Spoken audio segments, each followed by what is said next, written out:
Election Day is 1 week from today. Here in Missouri, one of the items on the ballot is a proposed constitutional amendment, the Missouri Stem Cell Research and Cares Initiative. Health reporter John Castelli is with us right now to explain both sides of this very controversial issue. John, I know an important place to start with this is to actually differentiate where the different stem cells come from. That's right, Brent. Up until now, what we've been seeing in medicine is we've been using adult stem cells for therapy. And right now, what we're looking into is how to use embryonic stem cells to help people who have a variety of different diseases and to help them recover from a variety of different injuries as well.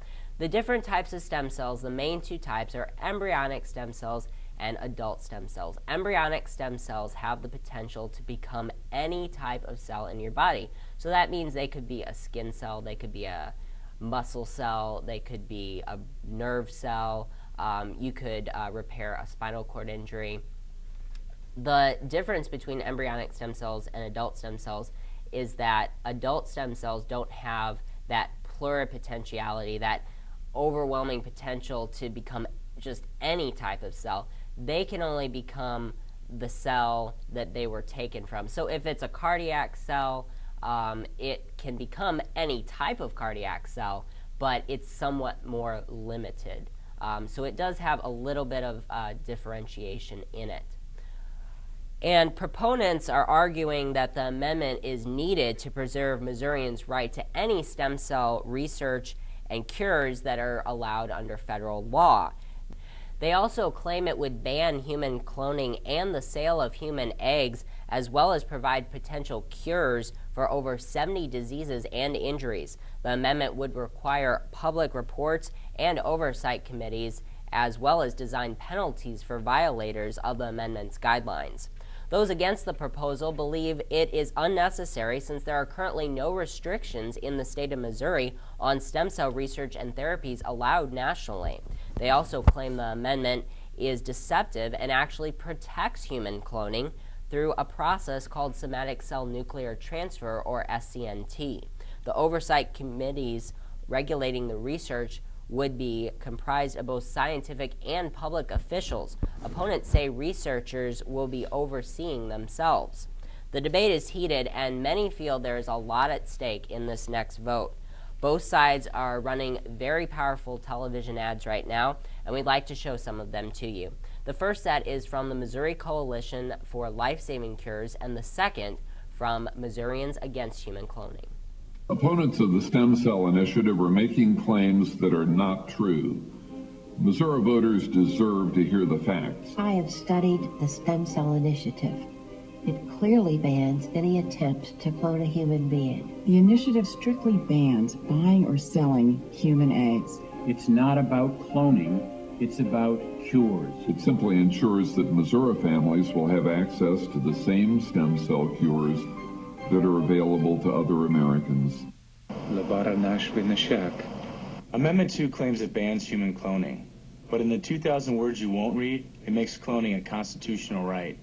Don't be deceived. Californians agreed to spend $6 billion on the exact same science.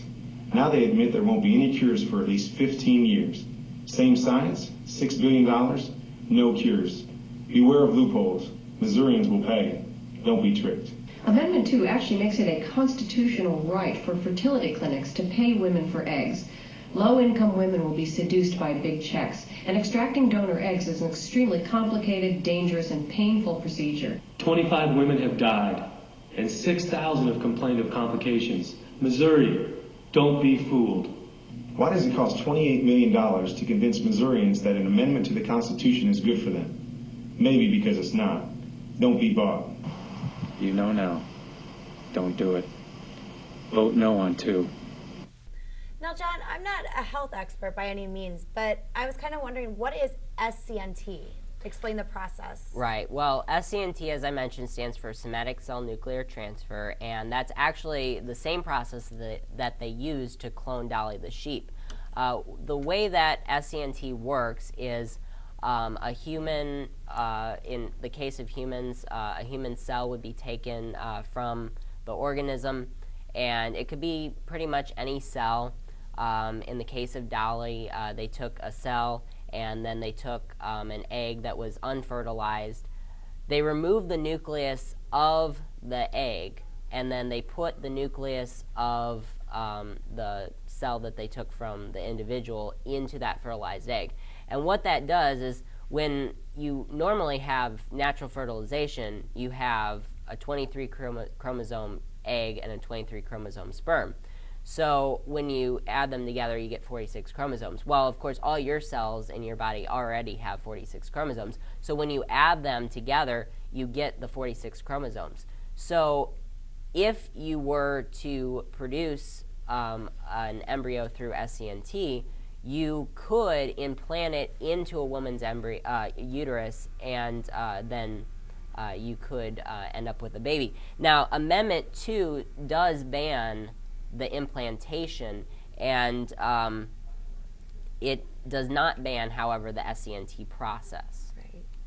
John, we know that on an issue that's this closely battled, oftentimes the difference can be how much it costs to each elector. What are the tax implications surrounding this issue? Well, you know, both sides actually are telling different stories. The people who are for this amendment, they're saying that it's not going to cost any taxpayer money. It's not going to cost any at all. But then there's the opponents to the amendment who are saying, actually, it's going to force taxpayers to put in money. And the reason why they say this, in the amendment, it clearly states that the government, the county government, the local government at the city level, cannot create disincentives for companies, organizations who use this stem cell research. So basically, they can't take away federal or any type of state funding or anything like that. So it's kind of, they feel, the opponents feel that it actually is going to require taxpayer money. Now, I've been also hearing a lot about some of the moral implications associated with stem cell research. Could you explain maybe some of these moral implications with me, like from the stance on what people that are pro-life think and people that aren't as adamant towards that issue? And that's really interesting, because you mentioned pro-life, and Senator John Danforth, who was former senator here in Missouri, he voted pro-life. He claims to be pro-life, but he is actually for this amendment. It's very interesting. The Catholic Church is completely opposed to the amendment because, of course, you're taking an unfertilized egg out of a woman's ovaries, and you know, as the Catholic Church believes, any cells that are involved in reproduction, sperm and egg, are held sacred, and you can't take them out of the body, out of that natural environment, because that's not how humans were meant to be created, is what the Catholic Church is claiming, and a lot of other Christian groups. However, some Christians, you know, I mean, they obviously are for this. There are many people who feel that it's really just, you know, taking a cell, putting it in a donated egg, and, you know, you're going to just get an embryo. And the thing about this, they are only allowing the embryos to be grown for 14 days, because after that time, the cells start to differentiate, and also twinning can not occur after 14 days. So if people were to become a twin, it happens before 14 days after fertilization.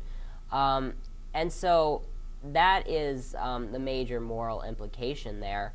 And, you know, they're taking embryos from fertility clinics. A lot is where a lot of these, eggs from fertility clinics left over. A lot of times when you donate eggs for your pregnancy, if you are going to have an in vitro fertilization done, you know, there's a lot of eggs left over, so they'll take those eggs and take the nucleus out of that and use that in the SCNT process. Another way is donating the eggs. Women can donate eggs. The proponents the people who are for this amendment, they're saying that, you know, that this amendment does not allow for the buying and selling of eggs. But people who are against this, they're saying it actually does, because it clearly states that although no financial incentive can really be given to the person who donates the egg, the financial incentive really doesn't include compensation. So really there are some loopholes there, it seems, that a woman who does want to donate eggs could be paid quite a bit, and people who are low income could be lured in by that. And it is quite a risky procedure in some ways, and especially the opponents are playing that angle. Right. So. I see. Thank you, John. This is an issue that I feel will be with us for some time, although it will be interesting to see how the state votes next week. Yes, it will. Coming up, find out if this week's weather will trick us with more springtime temperatures or treat us with typical autumn weather. Meteorologist Ashley Colgan is next with a look at this week's weather.